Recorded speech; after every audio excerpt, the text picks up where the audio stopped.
Okey, nombor 7. Operasi tolak 2 markah.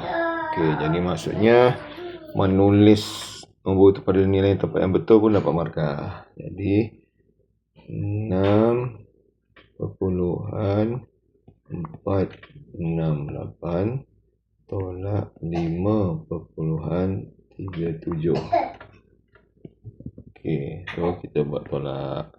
Macam biasa, sama saja. Jangan tolak tukar, jangan tolak tukar. Tukar dulu baru tolak. Okey.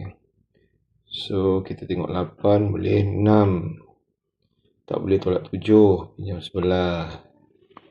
3 buang 3 boleh nak. Okey, dah settle. Jadi dia punya jawapannya okey, 8. 10 buang 7 3 tambah 6 9.